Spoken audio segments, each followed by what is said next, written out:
सावरकर वाड्यामध्ये तुम्ही आले होता, त्या ठिकाणी वाड्याला भेट दिलेली आहे. काय आजच्या दिवशी भावना आहे? खरं तर स्वातंत्र्यवीर सावरकरांच्या या निवासस्थानाला आज ज्यावेळेला भेट दिली त्यावेळेला बरोबर असणाऱ्या सर्व सहकाऱ्यांनी या वाड्यातील एक एक कोपरा आणि त्या प्रत्येक विषयाला स्पर्श करण्याचा त्यांनी प्रयत्न केला. खरं तर स्वातंत्र्यवीर सावरकर आणि त्यांचं कुटुंबीय यांचं भारत देशासाठी असणारं योगदान हे तुम्ही आम्ही सर्वजण पुस्तकामध्ये वेगवेगळ्या लोकांनी जे लिहिलं ते वाचतो आणि प्रत्यक्षात ज्यावेळेला ज्या ज्या ठिकाणी त्यांनी त्यांचं जीवन आणि त्यांच्या कुटुंबियांनी जीवन व्यथित केलं ती ठिकाणं ज्यावेळेला तुम्ही आम्ही सर्वजण ज्यावेळेला पाहतो त्यावेळेला त्यांनी त्यांच्या जीवनामध्ये या स्वातंत्र्यासाठी केलेला त्याग हा आपल्या सर्वांच्या खरं तर लक्षात येतो. खरं तर पुस्तकरूपी सावरकर बऱ्याच जणांनी वाचलेत आणि प्रत्येक जण माझ्यासारखा सर्वजण हे त्यांचे जीवनातील असणारे प्रसंग पाहून त्यांनी अनुभवलेले सर्व विषय लक्षात येतात. आमच्यासारख्या प्रत्येकाने त्यांना त्यांचं दैवतच मानलं. परंतु खरं तर त्यांचा हा जीवनाचा असणारा जीवनपट ज्याला म्हणतो त्यांच्या कुटुंबियांनी जे त्यांच्या आयुष्यामध्ये भोगलं ते खरं तर देशातील असणाऱ्या प्रत्येक व्यक्तीने आणि तरुण पिढीने हे येऊन प्रत्यक्षात जर पाहिलं तर खऱ्या अर्थाने स्वातंत्र्यवीर सावरकर हे कळायला लोकांना सहज सोपं पडेल. त्यामुळे आज ज्या वेळेला मी विचार करत होतो की मी पूर्वी कधी इथे आलो होतो,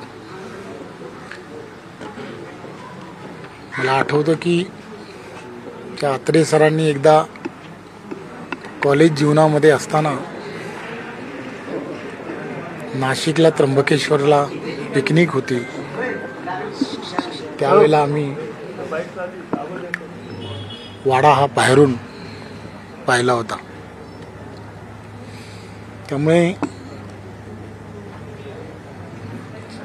त्यानंतर आयुष्याची अनेक पानं ही उलटत गेली, अनेक गोष्टी कळत गेल्या आणि स्वातंत्र्यवीर सावरकर हे अजून तीव्रतेने मनामध्ये घर करू लागले. आणि आज ज्यावेळेला आत प्रवेश करून प्रत्येक कानाकोपरा ज्यावेळेला पाहिला त्यावेळेला त्या भावना अजूनही उजळ होऊ लागल्या. त्यामुळे खरं तर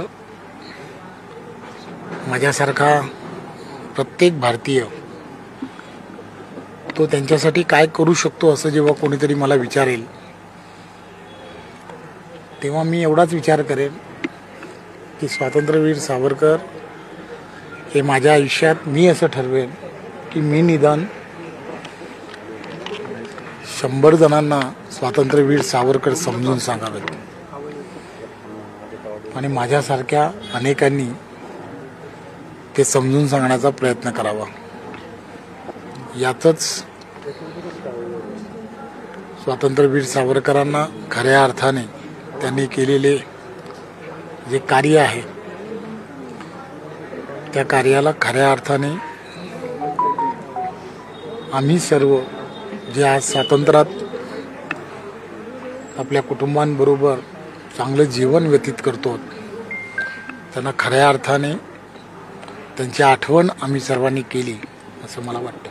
सावरकरांवर पण मात्र थीम पार्कचं घोषणा करण्यात आलेली होती. तत्कालीन मंत्री मंगल प्रसाद केली, मात्र ती घोषणा हवेतच राहिली, पुढे काही झालेलं नाहीये. आता तुमचं सरकार आहे, अजूनही काम सुरू झालेलं नाहीये, संतगतीने हे सगळं काही सुरू आहे.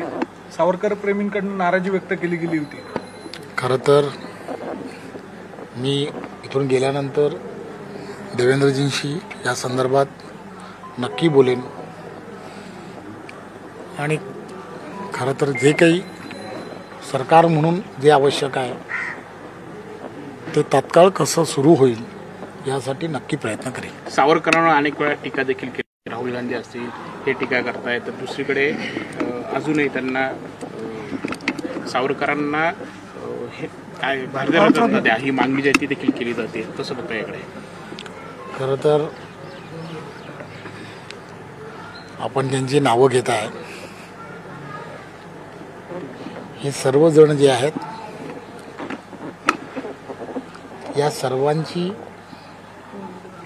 सावरकर समजण्याची कुवतच नाही आहे. त्यामुळे अशा सर्वांनी त्यांचं नाव घ्यावं अशी त्यांची लायकी सुद्धा नाही आहे. त्यामुळे स्वातंत्र्यवीर सावरकर हे निदान त्यांना आपण सर्वांनी इथे आमंत्रित करा. नाशिकमध्ये आज आपली बैठक त्यांना आमंत्रित करा.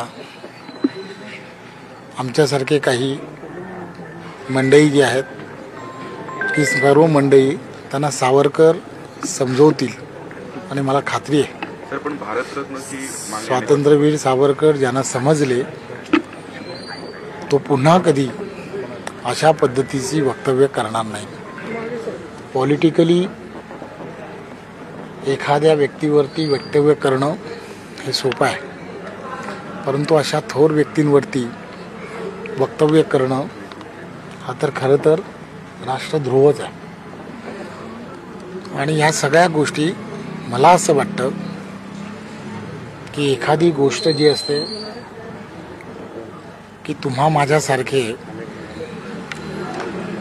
जे कोणी राष्ट्रप्रेमी आहेत यांनी सगळ्यांनी अशा ज्या व्यक्ती की जे स्वातंत्र्यवीर सावरकरांबद्दल असे अपशब्द काढतात त्यांना आम्ही बायकॉट का करू शकत नाही.